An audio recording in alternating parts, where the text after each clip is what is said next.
Hey guys, morning. May dadagdag lang ako sa mga post ko. May nag-message sa akin, i-unfriend niya daw ako, i-unfollow, kasi di niya daw bet yung mga sinasabi ko na pagtutol sa mga Duterte dahil umaalay siya sa mga China na nakikipag simpatya siya sa China at gusto niya huwag tayong kumontra sa China. Ngayon kasi nga daw hindi natin kayang labanan ang China dahil sa high-powered nilang mga armas. Ngayon, hindi naman tayo nakikipag-away sa China o nakikipaglaban, di ba?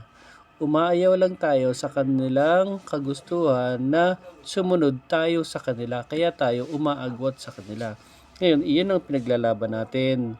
Iyan ang paglalaban natin. Sukdo lang, tutulan natin lahat ng kanilang gusto. Yung pagtataboy sa kanila na sa ating mga mangingisda, sa ating mga coast guard, yung nasarili ng dagat, sarili nating dagat, inookupa nila. Ngayon, yung mga mineral sana natin pakinabangan hinaharangan nila. Ngayon, palad na lang at hindi tayo gumaya kay Digong na wag tayong sumunod sa gusto natin na makapagmina tayo ng mga langis dyan sa sarili nating dagat na ang kagustuhan ni Digong na walang gagalawin sa dagat. Yung pakikipagkasundo niya is maling-mali yun. Dagat natin yun Bakit tayo susunod sa kanila? Ngayon, so offensive yung salita niya sa akin na hindi ka naman siya kilala. Although, kahit pa nga naka-friend siya sa akin, yan, friend niya daw ako. Di, okay lang, good. Ayaw mo ng content ko, di wag. Sisihin mo pa ako yung mga pinopost ko. Tama lang siya, sabi ko, Pilipino ako, tama lang, supportan ko ang gobyerno natin.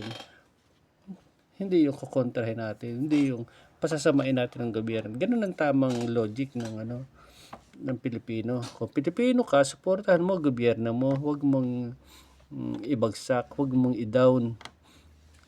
Takot ka sa giyera? Sino ba may gusto ng giyera? Walang may gusto ng giyera. Sundalo natin, nagtitiis sa mga ulam na sardinas. Alam nila yan, tama lang yan. Alam mo, magdala sila ng lechon. Kung ano lang meron sila, yun lang talagang kanilang ulamin, kakainin. Ang sundalo natin, i-encourage mo pa nga dapat yan na matuto silang magtiyaga kung anong meron. At yun ang sinumpa nilang tungkulin. Yun ang kinuha nilang profesyon. Natural lang na gano'n ang mga ulam nila sa pagdating nila sa field kasi yun ang pwede lang ilagay sa bag nila, sa mga backpack nila. Hindi mo pwedeng dalhan ng lechon yan. Parang fried chicken, lagay mo sa ano. Common sense naman. Hindi, ang sundalo natin, basta tama lang ang ginagawa ng mga yan. Susunod lang sa tamang protocol na bilang sundalo.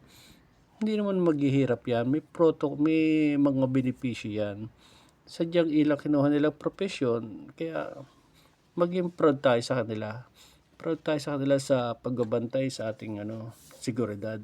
Huwag nating apihin ang sundalo natin na nag-uulam ng sardinas. Huwag nating apihin yan. Alam nila yan. Mga disiplinado yan. Sukdo lang, purihin natin sila kumpara sa mga pulis pa nga. Mga pulis marami, sa pulis mga korap. Pero ang sundalo, AFP natin, handang maglikod yan. Kaya huwag niyong ang sundalo natin maliitin. May mga benepisyo yan. Alam nila ang kanilang sinumpaan. Sa